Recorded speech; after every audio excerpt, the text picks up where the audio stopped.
Hello बच्चों, good morning. Edu science के online platform पर आपका स्वागत है। बीएससी और बीएससी बीएड सेकेंड ईयर की मैथ अपन पढ़ रहे हैं। इसका पेपर फर्स्ट रियल एनालिसिस या वास्तविक विश्लेषण अपन चल रहा था। ठीक है, पिछले कुछ लेक्चर्स में अपन ने बेसिक कॉन्सेप्ट के बारे में सीखा और अनुक्रम या सीक्वेंस के और अभिसारी अनुक्रम अपसारी अनुक्रम इनके बारे में पढ़ा। आज उनसे रिलेटेड कुछ थ्योरम पढ़ने वाले हैं अपन, जिनमें सबसे पहले थ्योरम आ रही है आपकी बाल्जनो-वाइस्टेस प्रमेय या फिर बाल्जनो-वाइस्टेस थ्योरम। 3.01 इसका नंबर है। राजस्थान में 2005 में 14 में और 17 में आ चुकी है।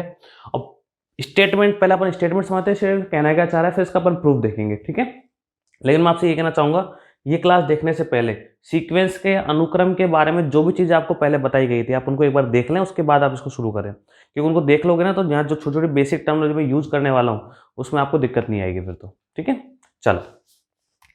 तो स्टेटमेंट है, प्रत्येक परिबद्ध अनुक्रम का कम से कम एक सीमा बिंदु अवश्य होता है। ठीक है, कि every bounded sequence has at least one limit point. मतलब कोई भी यदि बाउंडेड सीक्वेंस है, परिबद्ध अनुक्रम है, बाउंडेड सीक्वेंस है परिबद्ध अनुक्रम कैसे कहते हैं, याद करो, ऐसा अनुक्रम या ऐसा सीक्वेंस जो नीचे से भी परिबद्ध हो और ऊपर से भी परिबद्ध हो। कहने का मतलब मुझे नीचे से एक नंबर ऐसा मिल जाए जिससे सारी वैल्यू सीक्वेंस की क्या हो, बड़ी हो अनुक्रम की, और ऊपर से मुझे एक वैल्यू ऐसी मिल जाए जिससे सारी वैल्यू क्या हो, छोटी हो, किसकी, सीक्वेंस की। ठीक है, पहली बात तो ये हो गई। दूसरी बात में मैं आता हूं कि प्रत्येक परिबद्ध अनुक्रम का कम से कम एक सीमा बिंदु अवश्य होता है। सीमा बिंदु सीधी सी बात मैंने आपको बताया था कि सीमा बिंदु के बारे में बहुत अच्छे से आपको मैंने पूरा पूरा कॉन्सेप्ट सिखाया था। ठीक है, अब समझने की कोशिश करिएगा कुछ थ्योरम हमसे कहना क्या चाह रही है। और जब मैं बात अनुक्रम की कर रहा हूं तो अनुक्रम से रिलेटेड जितने भी पद थे, मतलब सीक्वेंस से रिलेटेड जितनी भी चीजें थी, उन सबका यहाँ पर अपन यूज करने वाले हैं। ठीक है, चलो देखो, मुझे गिवन क्या है कि जो अपना सीक्वेंस है वो परिबद्ध है, मतलब कैसा है, बाउंडेड है। हमारा जो सीक्वेंस वो बाउंडेड है, या अनुक्रम हमारा कैसा है, परिबद्ध अनुक्रम है। ठीक है, और कम से कम एक सीमा बिंदु उसका क्या होता है, अवश्य होता है। ठीक है, सुनिएगा, प्रूफ देखिए इसका कि माना एक अनुक्रम xn है, माना एक परिबद्ध अनुक्रम xn है, माना एक परिबद्ध अनुक्रम xn है। ठीक है जी, अब यदि अनुक्रम xn है कि let a bounded sequence is xn। बहुत ध्यान से समझना थ्योरम्स को, जितनी भी थ्योरम इस बुक में आने वाली हैं सबको तसल्ली से समझिएगा, क्योंकि बहुत सारी चीजें ऐसे होंगी। एक्चुअल में पता होता क्या है कि इनका जो प्रूफ है ना, वो हो सकता है कि ऐसा थोड़ी है कि अगर अपन एक पन्ने में कर लेंगे तो एक पन्ने में ही इनका प्रूफ हुआ होगा, नहीं। जब मैथमेटिशियन ने इनको फर्स्ट टाइम जब प्रूव किया होगा तो हो सकता है कि मतलब कितनी कॉपियां भर गई होंगी। ठीक है, तो बहुत सी बार ऐसा भी होगा कि हम उनके जो रिजल्ट उनके निकल के आए उनको अपन डायरेक्टली भी यूज कर पाएंगे। तो ये मत सोचना कि इतनी सी ही थ्योरम है, ये थ्योरम बहुत बड़ी बड़ी होती हैं। लेकिन हाँ, अपन उनके केवल जो काम की चीज़ें होती हैं, मतलब आप कह सकते हो कि उनमें कुछ कुछ चीज़ें छांट के अपन अपनी थ्योरम को प्रूव कर लेते हैं। यहाँ पर आगे बढ़ते हैं और एक और मान लीजिए कि माना ई अनुक्रम xn का, माना ई अनुक्रम xn का परिसर है, माना ई अनुक्रम xn का परिसर है। Let E is range of sequence xn। अब ये रेंज के बारे में मैंने आपको बताया था, परिसर के बारे में याद करो, नहीं है तो पीछे ले जाओ दोबारा से, 3-4 क्लास पीछे, लेक्चर पीछे, वो आपको मिल जाएगा। रेंज या परिसर के बारे में मैंने आपको ये बताया था कि कोई भी जो सीक्वेंस होता है वो हमेशा xn की फॉर्म में होता है। इस तरीके से होता है ना, जहां n किस में बिलोंग करता है, कैपिटल N में। ठीक, सिचुएशन कैसी बनती है, n की वैल्यू रखते जाते हैं और xn की वैल्यू हमें मिलती जाती है। n की वैल्यू मैं रखता जाता हूं और xn की वैल्यू मुझे मिलती जाती है। पहली बार एग्जाम्पल के रूप में यदि मैं लूँ, जैसे 1/n वाला मैंने लिया, ठीक है, तो इसकी सिचुएशन ऐसी बनेगी। और आपको मैंने पहले भी समझाया था कि जो हमारा सीक्वेंस होता है या अनुक्रम होता है, जो हमारा मतलब वास्तविक अनुक्रम ही है, सीक्वेंस है जो अनुक्रम है, जो हमारा वास्तविक अनुक्रम है, सीक्वेंस है, रियल सीक्वेंस जो हमारा है, वो एक फंक्शन ही होता है। और फंक्शन में एक तो होता है डोमेन और दूसरा क्या होता है, कोडोमेन या फिर सेप्रान। यहां से यहां हमारा सीक्वेंस xn डिफाइन है। 1/n की फॉर्म में ले रहा हूं तो इसमें तो वैल्यू 1 2 3 4 कुछ ऐसी ही आने वाली है। 1 की इमेज क्या बनेगी 1, 2 की इमेज क्या बनेगी 1/2 इसके अकॉर्डिंग, 3 की इमेज क्या बनेगी 1/3, 4 की इमेज क्या बनेगी 1/4। ये जो एग्जाम्पल समझा रहा हूं मैं, ये एज ए एग्जाम्पल समझा रहा हूँ, चीज़ अलग से मैं, ठीक है, बन गई यहाँ पे। तो इसका जो कोडोमेन तो आर है भाई, ये तो क्या है, डोमेन मतलब प्रांत है, ये क्या है इसका सह प्रांत मतलब कोडोमेन है। और जो वैल्यू कनेक्टेड हो रही है या फिर जो वैल्यू जुड़ रही है इसमें, जब प्रतिबिंब जो बन रहा है वो सारी की सारी क्या है, अब की बार सारे के सारे प्रतिबिंब जो बन रहे हैं वही क्या है, अपना रेंज। तो रेंज क्या है इसकी, परिसर, कि सर इसका जो परिसर है वो मैंने क्या माना, 0 से लेकर 1 तक जाएगा, 0 तो आएगा नहीं, कि 1, 1/2, 1/3, 1/4 डॉट डॉट डॉट, ये सब क्या हो गया, परिसर हो गया, ठीक है। अब दो चीजें हैं कि जो रेंज होती है ना, एक्सेल में देखो सुनो, इसकी वैल्यू तो आने वाली है ये, और ये क्या है, एक्सएन है, तो जो nth टर्म होगी एक्सएन, nth टर्म जो एक्सएन होगी, मतलब nवां पद जो एक्सएन होगा वही इसका क्या हो जाएगा, परिसर। मतलब n की वैल्यू 1 रखने पर, 2 रखने पर, 3 रखने पर वो इसका पर क्या बन जाएगा, परिसर बन जाएगा। मतलब जो E होगा, वो जो E होगा, ये मैं आपको पहले भी एक्सप्लेन कर चुका हूं, एक्सएन ही होगा for all n belongs to capital N। देखो परिसर जो है ना वो 1/n में वैल्यू रखने पर ही आ रहा है। 1/n क्या है, अपनी nth टर्म xn, तो xn equal to E equal to क्या होगा, परिसर xn होगा, ठीक है। अब यहां से दो चीजें निकल के आती हैं। पहली चीज तो क्या निकल के आती है कि जो ई जो परिसर है, जो हमारा रेंज है, वो जो हमारी रेंज है या परिसर जो है वो या तो परिमित होगी या फिर अपरिमित होगी। मतलब या तो वो फाइनाइट होगी या फिर वो इनफाइनाइट होगी। कहने का मतलब ये है कि जो परिसर में या अपने पास जो क्या बोलते हैं रेंज में जितनी भी टर्म्स आ रही हैं वो या तो आप उनको गिन पाओगे या आप उनको नहीं गिन पाओगे, ठीक है। एक एग्जांपल और समझाता हूं। ये तो मैंने 1/n वाला लिया था। यदि मैंने एग्जांपल लिया होता आपके सामने कि सर xn इक्वल टू -1 की पावर n, ठीक है साहब, इसमें वैल्यू क्या आती, n की वैल्यू तो आप नेचुरल नंबर सकते प्राकृत संख्याओं से, तो पहले आता -1 फिर +1 फिर -1 फिर +1 फिर -1 फिर +1, ठीक है साहब। तो इसका जो परिसर बनता है वो केवल दो ही चीज तो आती, -1 और +1। ये तो सीक्वेंस की टर्म्स हो गई ऊपर तो, लेकिन परिसर में तो क्या होता है कि वे टर्म्स उठानी जो बार बार प्रतिबिंब बन रहा होता है। प्रतिबिंब तो दो ही बन रहे हैं, कौन कौन, -1 और +1। तो ये वाली जो परिसर है ये तो है परिमित बोले तो फाइनाइट, क्योंकि इसमें दो ही टर्म्स है ना, और यही बार बार क्या होती जा रही है, रिपीट होती जा रही है। लेकिन इसमें क्या हो रहा है कि यहाँ जो वैल्यू सब अलग अलग है और आगे बढ़ती चली जा रही है और डॉट डॉट डॉट में चलती चली जा रही है, तो ये कैसा है, इनफाइनाइट, मतलब अपरिमित। तो कहने का मतलब ये हुआ कि जो हमारा किसी भी सीक्वेंस xn है उसकी जो रेंज है या उसका जो परिसर है वो दो तरह का हो सकता है, या तो वो फाइनाइट या फिर परिमित होगा, या फिर वो इनफाइनाइट मतलब अपरिमित होगा। या तो वो फाइनाइट होगा या फिर इनफाइनाइट होगा। मैं केस फर्स्ट लेके चल रहा हूं कि यदि परिसर E परिमित हो तो, यदि परिसर E परिमित हो तो, मतलब if range E is finite होने का मतलब है कि उसमें नंबर ऑफ टर्म्स जो हैं, उसमें जो नंबर ऑफ टर्म्स है वो क्या होंगी, लिमिटेड होंगी, आप उनको गिन सकते हो, फाइनाइट होंगी। एक बार फिर से सुनिएगा, तीन चीजें हो गई, ठीक है। एक तो हो गया n बोले तो नेचुरल नंबर प्राकृत संख्याएं जो कि अनलिमिटेड होती हैं, 1 2 3 4 5 6 7 8 9 ऐसे। एक हमारे पास क्या हो गया, सीक्वेंस की टर्म्स, ठीक है। xn के जितने भी पद आएंगे वो भी इनफाइनाइट ही होंगे। क्यों, क्योंकि जब नेचुरल नंबर इनफाइनाइट है, जब प्राकृत संख्याएं अनंत हैं, मतलब 1 2 3 4 5 6 7 8 से बढ़ती जा रही हैं, तो उनके जो प्रतिबिंब बन रहे हैं, 1 का प्रतिबिंब, एक का प्रतिबिंब, 2 का प्रतिबिंब, 3 का प्रतिबिंब, यही सब तो क्या है, अनुक्रम के पद है। तो ये भी सीधी सी बात है, इनफाइनाइट आने वाला है, ठीक है। तो जितनी वैल्यू उधर रखोगे उतनी तो उधर मिलने वाली है। लेकिन मुद्दा यहां पर यह आ जाता है कि या तो वैल्यू रिपीटेशन होंगी या वैल्यू रिपीटेशन नहीं होंगी। यदि वैल्यू रिपीटेशन हो रही है तो जो परिसर हमारा है, तो उस अनुक्रम जो हमारा है उसमें केवल दो ही पद जैसे रिपीट हो गए, यहां पर हो सकता है कहीं पर 3 हो जाए, हो सकता है कहीं पर एक ही पद हो, ठीक है। जब परिमित है या फिर दो सिचुएशन बन रही हैं, या तो उसमें जो नंबर ऑफ टर्म्स है इनफाइनाइट बनती चली जाएंगी, अलग अलग अलग अलग अलग अलग, या फिर क्या होगा, कोई सिचुएशन ऐसी बनेगी या कोई अनुक्रम या सीक्वेंस ऐसा बनेगा जिसमें जो टर्म्स है ना वो आएंगी तो इनफाइनाइट, लेकिन उसमें कुछ टर्म्स रिपीट होती चली जाएंगी। उसमें कुछ टर्म्स क्या होती चली जाएंगी, रिपीट होती चली जाएंगी। जब कुछ पद रिपीट होंगे बार बार, तो ऐसा जो अनुक्रम है उसका परिसर तो क्या होगा, परिमित। और जब कुछ टर्म्स रिपीट नहीं होंगी तो ऐसा जो परिसर है, ऐसा जो अनुक्रम है उसका परिसर क्या होगा, इनफाइनाइट या फिर अपरिमित।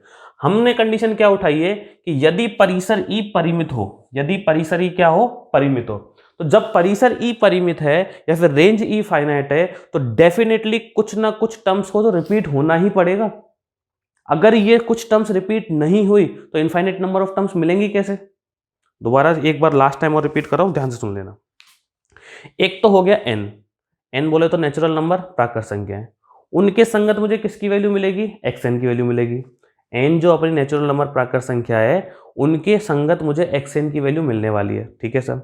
जब मुझे उनके संगत एक्स एन की वैल्यू मिलेगी तो नेचुरल नंबर्स है कितने, वो तो इनफाइनाइट है, 1 2 3 4 5 6 बहुत सारे अनंत अवयव है ना वो तो उनके संगत जो अनुक्रम के पद मिलेंगे वो भी इनफाइनाइट होंगे, उनके संगत जो अनुक्रम के पद मिलेंगे वो भी क्या होंगे, इनफाइनाइट या फिर अनंत होंगे। लेकिन वहां कंडीशन आपको दो बनती हैं कि या तो उनमें कुछ टर्म्स रिपीट हो रही होंगी या उनमें कुछ टर्म्स रिपीट नहीं हो रही होंगी। यदि कुछ टर्म रिपीट नहीं हो रही हैं तो जो रेंज या फिर परिसर है वो तो क्या होगा, इनफाइनाइट होगा या परिमित होगा। लेकिन यदि कुछ टर्म्स रिपीट हो रही हैं तो जो उसकी रेंज या परिसर है वो क्या होगा, परिमित होगा या फिर फाइनाइट होगा।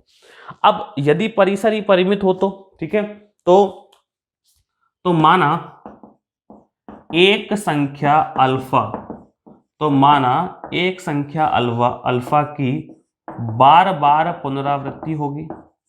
सिंपल देसी भाषा में लिख रहे हैं अपन, एक संख्या अल्फा की बार बार क्या होगी, पुनरावृत्ति होगी। मान लिया जो रिपीट हो रहा है ना उसको मैंने अल्फा मान लिया, जैसे यहाँ पे दो चीजें रिपीट हो रही हैं, -1 + 1 -1 + 1, तो ये पूरा रफ वर्क है। आपको ये रफ वर्क भी साइड में लिखना है, ये रफ वर्क भी आपको साइड में लिखना है ताकि जब आप थ्योरम को पढ़ोगे तो आपको समझ में आएगा सब कुछ, ठीक है। तो जब जैसे ही परिसर ही परिमित होगा तो एक संख्या अल्फा की क्या होगी, बार बार क्या होगी, पुनरावृत्ति। अब वो होगा तो सीक्वेंस की टर्म, अल्फा जो होगी वो सीक्वेंस की टर्म होगी। तो आप लोग क्या लिखोगे कि माना, लिख देना let a number alpha is repeating itself, मतलब अल्फा की क्या हो रही है, बार बार पुनरावृत्ति हो रही है, अल्फा बार बार आ रहा है, ठीक है। जब अल्फा बार बार हो तो मान लिया कि एक्स एन बराबर क्या, अल्फा, तो एक्स एन इक्वल टू क्या होगा, अल्फा होगा, जो बार और for all n belongs to capital n, for all n belongs to capital n, ठीक है। X n equal to alpha आ गया, अल्फा तो है ही, टर्म है ना उसकी, अल्फा बार बार आ रही है।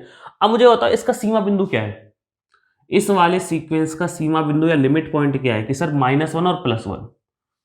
लिमिट पॉइंट क्या है, -1 और +1। लिमिट पॉइंट की डेफिनेशन क्या बताई थी मैंने सीमा बिंदु की, कि सीमा बिंदु वह बिंदु होता है जिसके प्रतिवेश में अनुक्रम के इनफाइनाइट नंबर ऑफ टर्म्स होती हैं, प्रत्येक प्रतिवेश में। ये तो बताया था मैंने कि जो लिमिट पॉइंट है वो ऐसा पॉइंट होता है जिसके नेबरहुड में सीक्वेंस की जिसके हर नेबरहुड में, ईच एंड एवरी नेबरहुड में सीक्वेंस की इनफाइनाइट नंबर ऑफ टर्म्स होती हैं, उसे अपन क्या कहते हैं, सीमा बिंदु कहते हैं, ठीक है।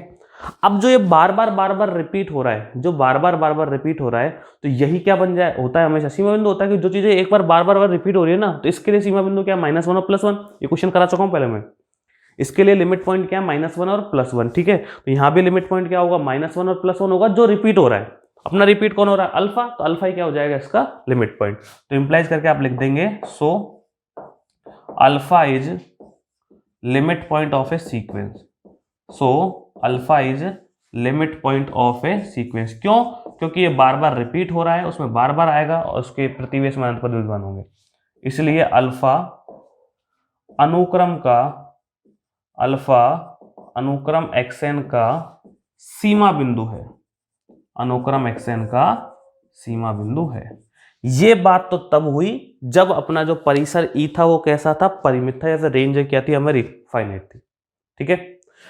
समझ में आ गया होगा आपको, कोई हल्का फुल्का डाउट रहे दोबारा से देख लेना इसको एक बार, कि थ्योरम से बहुत तसल्ली से और बहुत आराम से समझिए, फास्ट फॉरवर्ड करके बिल्कुल मत देखना, ठीक है। एक बार आप इसको नोट कर लीजिए, फिर अपन नेक्स्ट जो सेकंड कंडीशन है कि यदि जो परिसर ई परिमित न हो, मतलब अपरिमित हो या इनफाइनाइट नंबर ऑफ टर्म्स उसमें हो, तब कैसे अपन को देखना है कि उसका कम से कम एक लिमिट पॉइंट होगा, ठीक है। चलिए नोट करिए।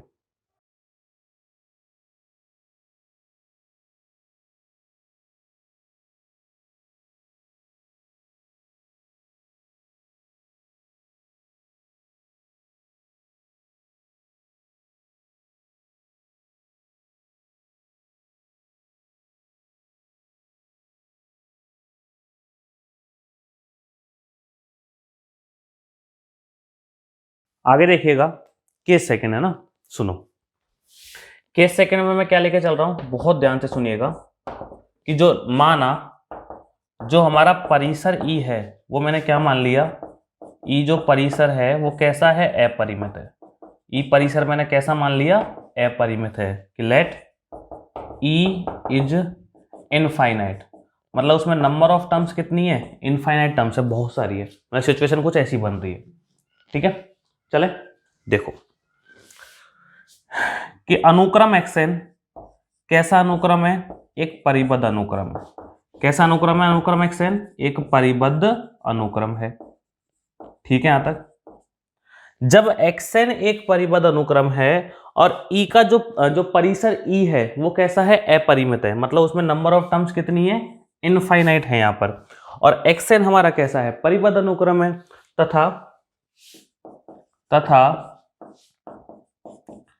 परिसर e एक कितनी टर्म्स है उसमें, इन्फिनिटी टर्म्स है। ठीक है, परिसर e एक अनंत, नीचे लिख रहा हूं ना, तथा परिसर e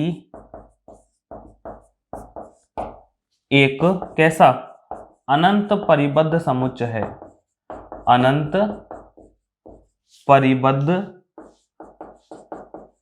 परिमित समुच्चय है, परिमित नहीं अपरिमित है।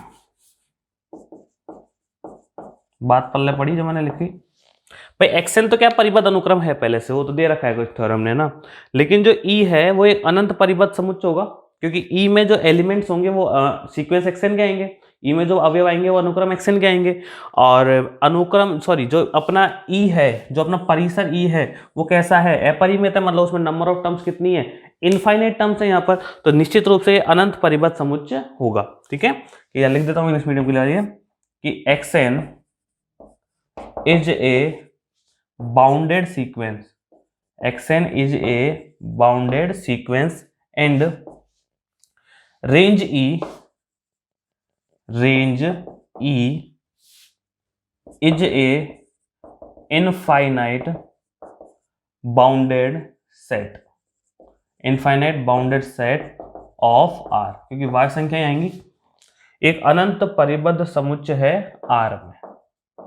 R में का मतलब वास्तविक संख्याओं में से लेते हैं हमेशा, n टू r डिफाइन होता है, कोई भी सीक्वेंस अनुक्रम जो है वो n टू r डिफाइन होता है प्राकृत संख्याओं से वास्तविक संख्याओं में, तो जो हमको परिसर मिलेगा वो कहां पर मिलेगा, वास्तविक संख्याओं में मिलने वाला है। ठीक है, आगे बढ़िएगा, एक पॉइंट तो ये हुआ, एक एक पॉइंट चलेगा इसमें ना, इंप्लाइज करके मैं लिख रहा हूं, एक अपनी थ्योरम है 2.02, एक थ्योरम है, प्रमेय है 2.02, आपने बुक में देख लेना, उसका स्टेटमेंट में यूज करने वाला हूं, प्रूफ तो नहीं करवाई हो, लेकिन उसका स्टेटमेंट यूज करेंगे। उसने ये कहा था कि कोई यदि अनंत परिबद्ध समुच्चय है, कोई यदि अनंत परिबद्ध समुच्चय हमारे पास है, कोई यदि अनंत परिबद्ध समुच्चय हमारे पास है, तो उसका कम से कम एक सीमा बिंदु अवश्य होता है। ठीक है, केवल उसका स्टेटमेंट यूज कर रहा हूं, प्रमेय को मैं यहां लिख देता हूं कि प्रमेय नंबर 2.02 है ना, देख लेना कि प्रत्येक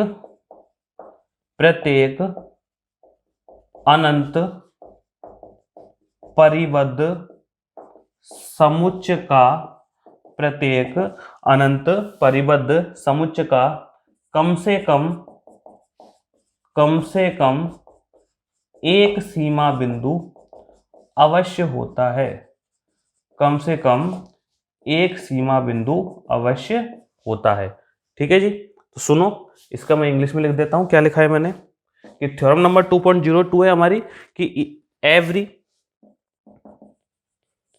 infinite bounded set has at least one limit point, theorem number 2.02 का स्टेटमेंट है, आप प्रमेय नहीं लिखना है आपको, तो केवल ये स्टेटमेंट लिखना है बस यहाँ पर। ठीक है, तो जो प्रत्येक अनंत परिबद्ध समुच्चय का कम से कम एक सीमा बिंदु अवश्य होता है, every infinite bounded set has at least one limit point. ठीक है, और जो हमारा ई है वो भी तो एक अनंत परिबद्ध समुच्चय है, तो ई का भी क्या होगा, एक लिमिट पॉइंट होगा, तो इंप्लाइज करके क्या लिखोगे कि ई का भी कम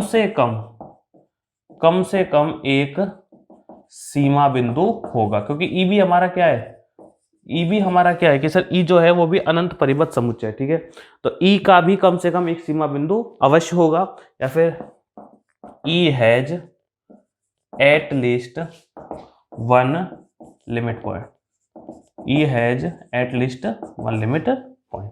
ठीक है, यहां तक ई की बात हो गई। मान लो वो कि जो ई का जो एक कम से कम लिमिट पॉइंट जो आया सीमा बिंदु वो अल्फा है। ठीक है, क्या लिखा मैंने कि माना ई का सीमा बिंदु जो कम से कम एक सीमा बिंदु है ना, वो मैंने क्या मान लिया, अल्फा है। कि let limit point of E, let limit point of E is alpha. ठीक है जी, जब ई का लिमिट पॉइंट अल्फा है तो अल्फा के प्रतिवेश में, मतलब अल्फा के नेबरहुड में ई की इनफाइनाइट नंबर ऑफ टर्म्स होगी या नहीं होंगी? सर होंगी, लिमिट पॉइंट की डेफिनेशन से। मतलब मैं ले सकता हूं कि अल्फा के प्रतिवेश में, अल्फा के प्रतिवेश में ई के अनंत अवयव विद्यमान होंगे। अल्फा के प्रतिवेश में ई के अनंत अवयव विद्यमान होंगे। ये सी तो डेफिनेशन है सीमा बिंदु के लिमिट पॉइंट की, कि कोई भी जो लिमिट पॉइंट होता है उसके प्रतिवेश में अनुक्रम के या जो भी जिसकी बात चल रही है उसके इनफाइनाइट नंबर ऑफ टर्म्स विद्यमान होंगे। मतलब इसका मतलब ये होगा कि in the neighbourhood of alpha there will be, there exist infinite number of terms, infinite terms of E. ठीक है, तो अल्फा के प्रतिवेश में ई के अनंत अवयव विद्यमान होंगे। अब मुझे एक बात बताइए आप कि ई का जो अवयव है, ई के जो अवयव थे वो किस फॉर्म में लिखे गए थे? एक्सएन की फॉर्म में। शुरू में देखो ई बराबर लिखा हुआ था एक्सएन। ठीक है, जो अनुक्रम का जो पद आता है ना, एनो पद, एनो मतलब सारे पद जो होते हैं वो परिसर ही होते हैं, मतलब रेंज होती है उसकी। तो जो एक्सएन है वो अल्फा के प्रतिवेश में है, तो ये बिलोंग करेगा किसमें? Alpha minus epsilon comma alpha plus epsilon, है ना। For all n belongs to क्या? For all epsilon greater than 0 और n belongs to capital N.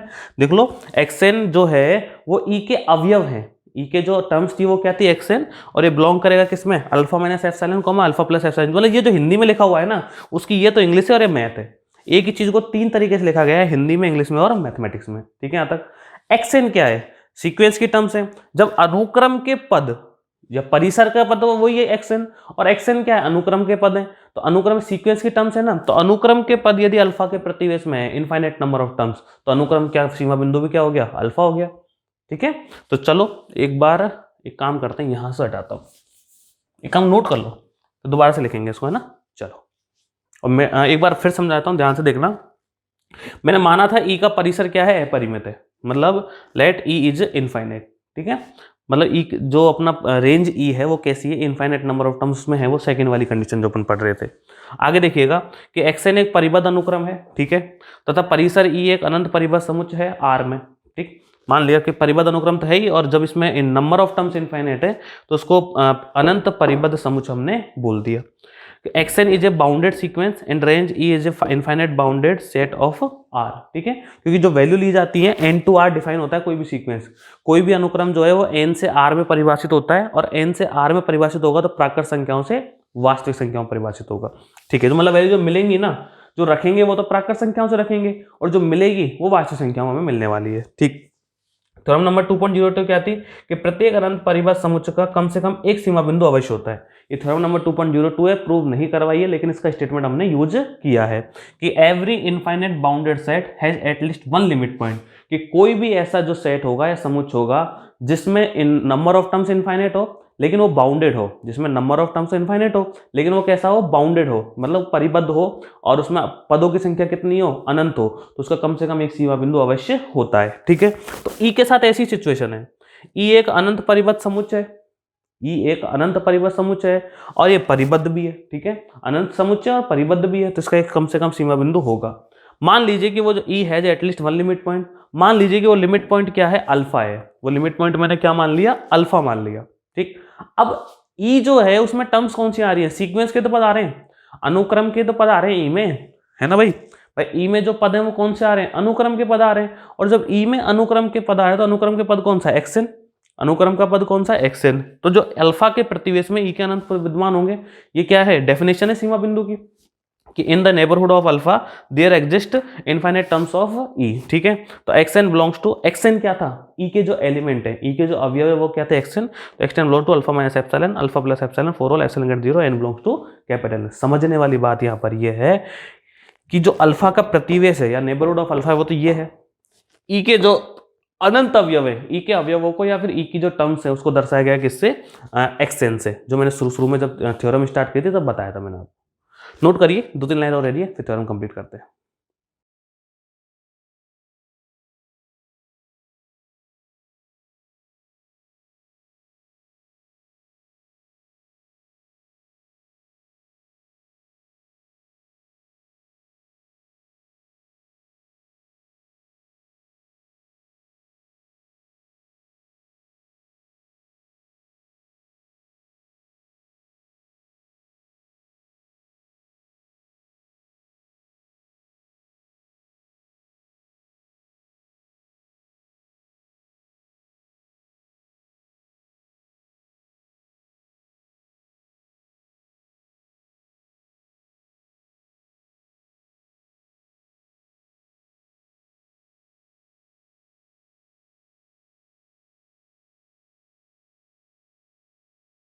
आगे देखिएगा, तो यहाँ से मुझे क्या मिला कि अल्फा के प्रतिवेश में ई के अनंत अवयव विद्यमान है, और ई के जो अवयव यहाँ टर्म्स है वो एक्सएन की फॉर्म में लिखी जाती है। मतलब अल्फा का प्रतिवेश तो होगा alpha minus epsilon, alpha plus epsilon, उसमें बिलोंग करेगा कौन, एक्सएन। एक्सएन क्या है अब कि सर एक्सएन तो सीक्वेंस की टर्म है, ठीक है, और वो बिलोंग कर रही है किसमें, अल्फा के प्रतिवेश में।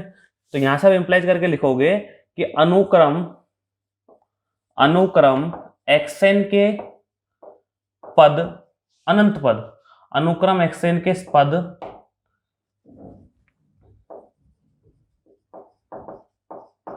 अल्फा के प्रतिवेश में विद्यमान होंगे। अनुक्रम के अनंत पद अल्फा के प्रतिवेश में विद्यमान होंगे, ठीक है जी, विद्यमान होंगे। तो मैं लिख दिया कि infinite terms of sequence xn will be in neighbourhood of alpha, ठीक है। और जब एक्सएन के अनंत पद अल्फा के प्रतिवेश में विद्यमान हैं, एक्सएन के अनंत पद अल्फा के प्रतिवेश में विद्यमान हैं, तो इसी का मतलब क्या होता है कि अल्फा अनुक्रम का भी सीमा बिंदु है, ठीक है। तो इंप्लाइज करके लिख देना, so alpha is limit point of sequence xn. अतः अल्फा अनुक्रम एक्सएन का सीमा बिंदु है, अनुक्रम एक्सएन का सीमा बिंदु, ठीक है। वैसे तो आपको समझ में आ गया होगा, एक लाइन को मैंने बहुत अच्छे से क्लियर कर करके समझाया है, फिर भी हल्का फुल्का डाउट रहे तो इसको फिर से देख लेना एक बार, ठीक है। चलिए नोट करिए, फिर अपन नेक्स्ट थ्योरम पे बढ़ते हैं अपनी पे।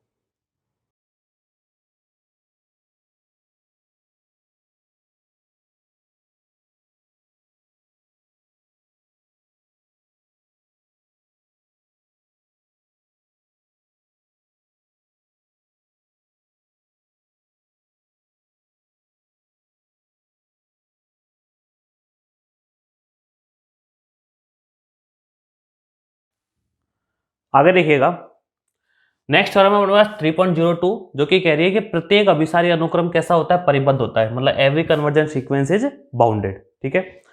शुरू करने से पहले आपको दो चीजें पता होनी चाहिए कि एक तो अभिसारी या कन्वर्जेंट का मतलब क्या होता है, दूसरा बाउंडेड या फिर परिबद्ध का मतलब क्या होता है, ठीक है। आप भले पन्ने पलट के देख लो अपनी कॉपी में, और क्लास में लिखना चाहो तो क्लास पीछे करके देख सकते हो, ठीक है। सुनना ध्यान से कि प्रत्येक अभिसारी अनुक्रम, मतलब मुझे दे रखा है कि जो हमारा सीक्वेंस है वो अभिसारी है या फिर कैसा है, कन्वर्जेंट है। प्रूफ क्या करना है मुझे, परिबद्ध प्रूफ करना है। तो गिवन क्या है यहाँ पर, मुझे गिवन है कि सीक्वेंस की माना या फिर दिया है जो अनुक्रम एक्सएन है वो कैसा है, अभिसारी है। क्या दे रखा है, अनुक्रम एक्सएन अभिसारी है, कि let sequence x n is convergent, let sequence x n is convergent, ठीक है, दे रखा है।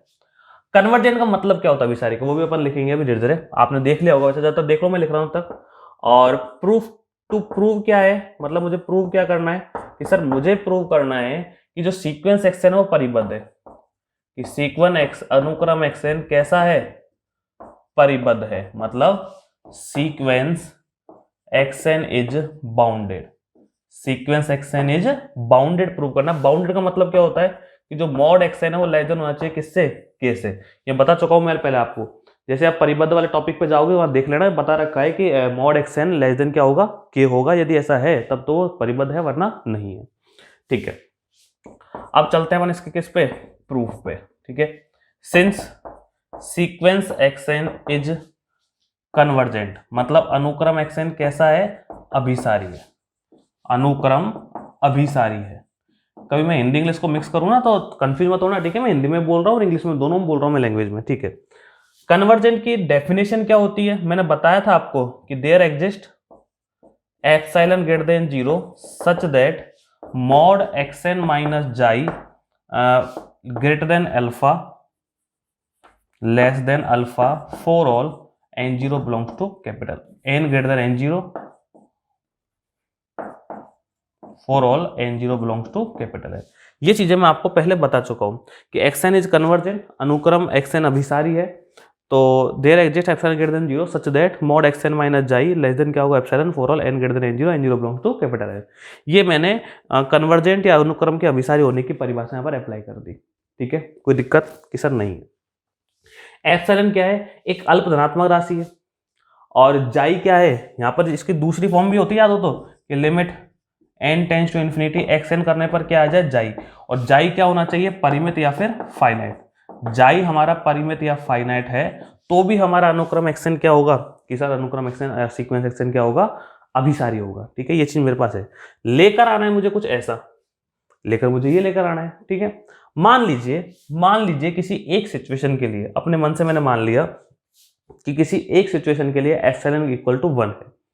एक सिचुएशन के लिए मैंने क्या मान लिया कि एप्सिलॉन इक्वल टू कितना है, 1 है। कि माना एप्सिलॉन बराबर कितना है, 1, जो कि 0 से बड़ा है। तो ये सिचुएशन कैसे बनेगी कि sir mod xn minus xi less then होगा 1, और इक्वेशन नंबर मैंने इसको क्या दे दिया, फर्स्ट दे दिया। ठीक है, लेकर क्या आना है, मॉड xn लेस देन के, परिबद्ध लेकर आना है। तो सुनिएगा ध्यान से कि यहां मैंने उठा लिया किसको, मॉड xn को। इसको ऐसे लिखा जा सकता है क्या, xn माइनस जाई प्लस जाई। चेक करो, मैंने जाई माइनस कर दिया, जाई प्लस कर दिया, कर सकते हैं। जाई क्या है, एक फाइनाइट नंबर है, एक लिमिट है हमारी। अब मैं आपको 2-3 चीजें सिखाने वाला हूं, ध्यान से देखना है ना यहाँ पर।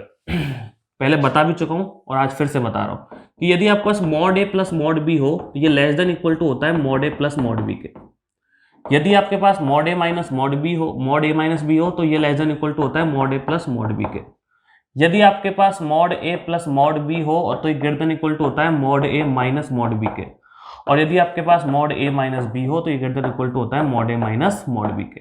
मतलब जो नेगेटिव यदि आप ले रहे हो, कहने का मतलब कर क्या रहे हैं, मॉड अलग अलग कर रहे हैं। ठीक है, और यदि आप नेगेटिव ले रहे हो तो नेगेटिव लेने पर तो क्या होगा, ग्रेटर देन का साइन हो जाएगा, और पॉजिटिव लेने पर क्या होगा, लेस देन का साइन हो जाएगा। तो मैं ये दो चीजें अलग अलग है, एक तो मैंने लिया xn माइनस जाई, एक मैंने लिया जाई। तो जैसे ही इन दोनों पे अलग अलग मॉड करूंगा और प्लस का साइन यूज करूंगा तो ये मेरे पास आ जाएगा mod xn is less than equal to mod xn minus xi, plus का साइन लगा दिया और मॉड जाई। कोई दिक्कत वाली बात सर बिल्कुल नहीं है। ठीक है, मतलब मैंने क्या किया, इस मॉड को इन दोनों अलग अलग टर्म्स पे लगा दिया और बीच में प्लस का साइन यूज किया, इसलिए ग्रेटर देन इक्वल टू आ गया। यदि हम माइनस यूज करता तो क्या आ जाता, मतलब ग्रेटर देन इक्वल टू आ जाता, अभी लेस देन इक्वल टू आया है। ठीक है, तो mod xn less than equal to, ये किसकी वैल्यू है कि सर ये वैल्यू है कि इसकी वैल्यू 1 से छोटा है। ठीक है, तो इसकी जगह मैंने क्या लिख दिया, 1, और प्लस कितना, मॉड जाई। बहुत ध्यान से सुनिएगा, मैंने यहाँ से xn माइनस जाई को तो हटाया है, मॉड xn माइनस जाई को मैंने यहाँ से हटाया है, उसकी जगह मैंने 1 रखा है। ठीक है, तो वही काम मैं यहाँ कर रहा हूँ। मॉड xn माइनस जाई किससे छोटा है, 1 से छोटा है, मतलब इससे बड़ी वैल्यू कौन है, 1 है। मॉड xn माइनस जाई से बड़ी वैल्यू कौन है, 1। तो मैंने क्या किया, छोटी वैल्यू को तो हटाया, उसकी जगह बड़ी वैल्यू रखी। तो छोटी वैल्यू को हटा के बड़ी वैल्यू रखूंगा तो इधर वाली वैल्यू बढ़ जाएगी, सीधी सी बात है। एक तराजू है ये तो, जिसमें पहले पड़ला इधर भारी था। ठीक है, और इक्वल का भी साइन था, लगभग ऐसे हो रहा था, कुछ बराबर बढ़ भी रहा है, बराबर भी हो रहा है। अब मैंने क्या किया, वहां से एक छोटे बांट को तो हटाया, वजन को हटाया वहां से मैंने, उसकी जगह एक बड़ा वाला वजन रख दिया मैंने। तो क्या होगा, तराजू यूं हो जाएगा ना। तो वही चीज यहाँ पर है कि ये वैल्यू यहाँ पर क्या हो जाएगी, बढ़ जाएगी। अब मान लीजिए कि ये जो है ना, ये k है, मान लीजिए 1 प्लस मॉड जाई बराबर कितना, k। तो ये क्या आ गया, mod xn less then k, अर्थात कि जो सीक्वेंस xn है वो कैसा है, परिबद्ध है। परिबद्ध है बोले तो बाउंडेड है। ये हमें क्या करना पता, प्रूफ करना। ठीक है, ज्यादा कोई खास काम किया नहीं। सीक्वेंस मुझे कन्वर्जेंट दे रखा है, मतलब अभिसारी दे रखा है। प्रूफ क्या करना है, परिबद्ध करना है, मतलब सीक्वेंस को बाउंडेड प्रूव करना है। ये बाउंडेड का मतलब ये होता है, दो चीजें होती है बाउंडेड में, एक तो ऐसा भी होता है कि small K less than equal to x n less than equal to capital K, ऐसे लिख लो चाहे ऐसे लिख लो, बात एक ही है, ठीक है, जो आपके कंफर्टेबल रहे। तो सीक्वेंस एक्सएन इज कन्वर्जेंट, मतलब अनुक्रम एक्सएन अभी सारी है हमारा। तो ये डेफिनेशन लिखा रखी है पहले मैंने आपको सारी सारी, ठीक है, उनका मैंने यूज कर लिया यहाँ पर। एप्सिलॉन की वैल्यू यदि 1 हो किसी एक सिचुएशन के लिए, तो X N minus xi less than क्या होगा 1। मैंने अलग से क्या उठाया, मॉड एक्सएन, एप्सिलॉन माइनस जाई माइनस किया, जाई प्लस किया, इस मॉड को उठा के मैंने दोनों पे अलग अलग लगा दिया, बीच में प्लस का साइन यूज किया, इसलिए वैल्यू बढ़ गई। अब मैंने मॉड एक्सएन माइनस जाई को तो हटाया, उसकी जगह मैंने क्या रखा, 1 को रखा, मतलब छोटी वैल्यू हटा के बड़ी वैल्यू रखी। ये लिख देना by equation number first, by equation number first. तो 1 प्लस मॉड जाई हो गया, 1 प्लस मॉड जाई की वैल्यू कितनी हो गई, के हो गई। तो मॉड एक्सएन लेस देन क्या हो गया, के। तो सो एक्सएन इज बाउंडेड, एक्सएन एक परिबद्ध अनुक्रम। क्लियर, नोट करिए, शानदार थ्योरम है, एक थ्योरम और करते हैं फिर आगे बढ़ेंगे।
ठीक है बच्चों, आज की क्लास में इतना ही रखेंगे अपन।